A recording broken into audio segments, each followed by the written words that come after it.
Người gốc Việt Nam có nhu cầu trở lại nhập quốc tịch Việt Nam, không phải từ bỏ quốc tịch nước ngoài. Việc sở hữu song tịch hai quốc tịch Việt Nam và nước ngoài thật sự mang đến cho Việt kiều rất nhiều lợi ích. Việt kiều được đăng ký thường trú, đăng ký quốc tịch Việt Nam khi thỏa mãn. Chúng tôi đã làm rất nhiều hồ sơ đăng ký thường trú, đăng ký quốc tịch Việt Nam cho Việt kiều. Khó khăn thường gặp nhất đối với Việt kiều là không đủ giấy tờ chứng minh mình có quốc tịch Việt Nam.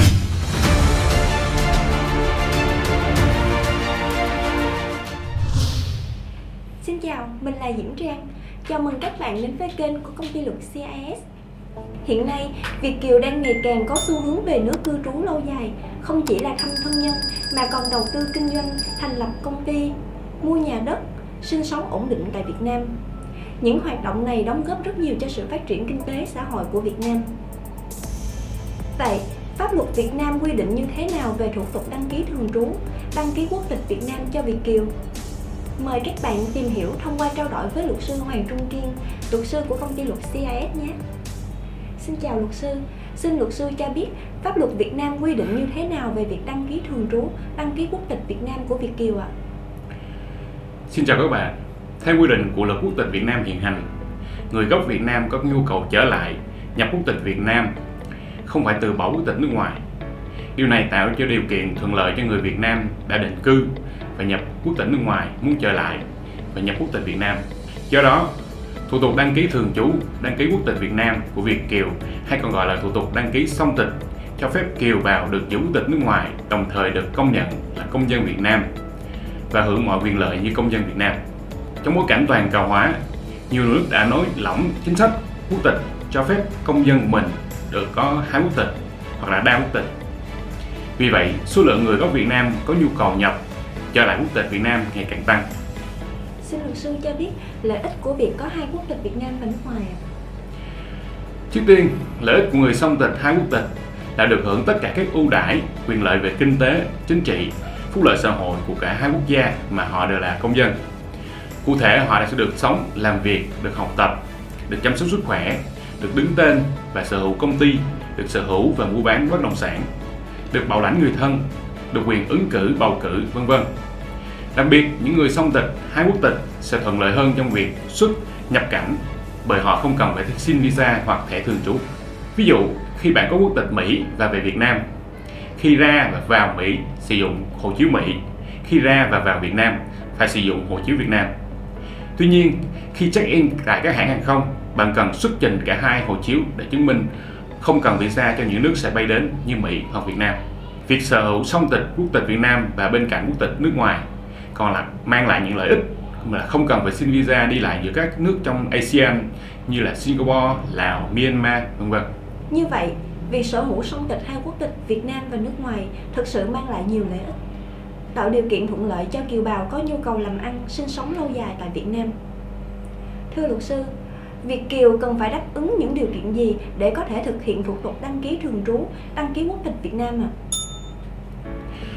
Việt kiều được đăng ký thường trú, đăng ký quốc tịch Việt Nam khi thỏa mãn các điều kiện như sau. Thứ nhất, có giấy tờ chứng minh có quốc tịch Việt Nam, còn giữ quốc tịch Việt Nam theo quy định, ví dụ như là passport Việt Nam, chứng minh nhân dân Việt Nam, giấy khai sinh. 2. Có nhà ở hợp pháp ở Việt Nam bao gồm nhà ở thuộc sở hữu của cá nhân hoặc nhà do thuê, mượn hoặc ở nhờ người khác hoặc là do người thân bảo lãnh. Thưa luật sư, thủ tục đăng ký thường trú, đăng ký quốc tịch Việt Nam được thực hiện như thế nào ạ? Kiều bào được thực hiện đăng ký thường trú, đăng ký quốc tịch Việt Nam theo 3 bước như sau. Đầu tiên, Việt kiều chuẩn bị bộ hồ sơ đăng ký thường trú tại Việt Nam theo quy định bao gồm: 1. Đơn đề nghị về Việt Nam thường trú. 2. Bản sao chứng thực hộ chiếu nước ngoài hoặc giấy tờ có giá trị đi lại quốc tế hoặc giấy tờ thường trú do nước ngoài cấp. 3. Bản sao chứng thực hoặc bản chụp có bản chính đối chiếu giấy tờ chứng minh có quốc tịch Việt Nam. 4. Bản sao chứng thực giấy tờ chứng minh có chỗ ở nhà hợp pháp tại Việt Nam. Bước tiếp theo, Việt kiều nộp hồ sơ tại phòng quản lý xuất nhập cảnh, công an tỉnh hoặc cục quản lý xuất nhập cảnh. Cuối cùng, sau khi nhận được kết quả giải quyết đồng ý cho Việt kiều về Việt Nam thường trú từ cục quản lý xuất nhập cảnh, thì Việt kiều thực hiện thủ tục đăng ký thường trú, nhập hộ khẩu tại địa phương, xin cấp căn cước công dân và hộ chiếu Việt Nam. Vâng, như vậy thông qua quy trình thủ tục như trên, kết quả cuối cùng là bà con Việt kiều sẽ được thường trú tại Việt Nam với tư cách là công dân Việt Nam, đồng thời cũng giữ được quốc tịch nước ngoài của mình. Luật sư có thể chia sẻ thêm về những lưu ý khi thực hiện thủ tục đăng ký thường trú, đăng ký quốc tịch Việt Nam được không ạ? Chúng tôi đã làm rất nhiều hồ sơ đăng ký thường trú, đăng ký quốc tịch Việt Nam cho Việt kiều. Khó khăn thường gặp nhất đối với Việt kiều là không đủ giấy tờ chứng minh mình có quốc tịch Việt Nam. Do vậy, người nộp đơn cần thực hiện các thủ tục, trích lục các loại giấy tờ như giấy khai sinh, sổ hộ khẩu thường trú trước khi đi định cư tại các cơ quan có thẩm quyền. Thời gian đi định cư của các Việt kiều càng lâu thì việc trích lục các loại giấy tờ này càng mất nhiều thời gian hơn. Việc trích lục này cũng có thể gặp khó khăn khi thông tin nhân thân của Việt kiều có thể có sự thay đổi. Ví dụ như một số người khi nhập tịch nước ngoài sẽ lấy tên mới bằng tên nước ngoài và không có giấy tờ chứng minh mối liên hệ với tên cũ thì sẽ khó khăn trong việc trích lục giấy tờ và xử lý hồ sơ đăng ký song tịch vì các loại giấy tờ này đều mang tên cũ.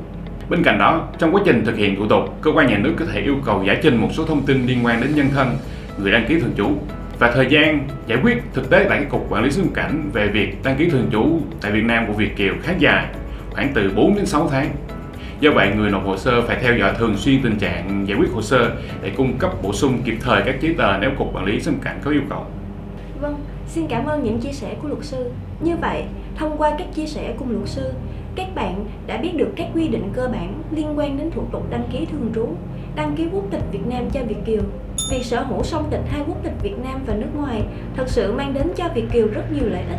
Nếu bà con kiều bào có nhu cầu hỗ trợ về việc thực hiện thủ tục đăng ký thường trú, đăng ký quốc tịch Việt Nam hoặc có thắc mắc về vấn đề này thì có thể liên hệ công ty luật CIS qua số điện thoại 028 3911 8581 để được luật sư tư vấn nhé.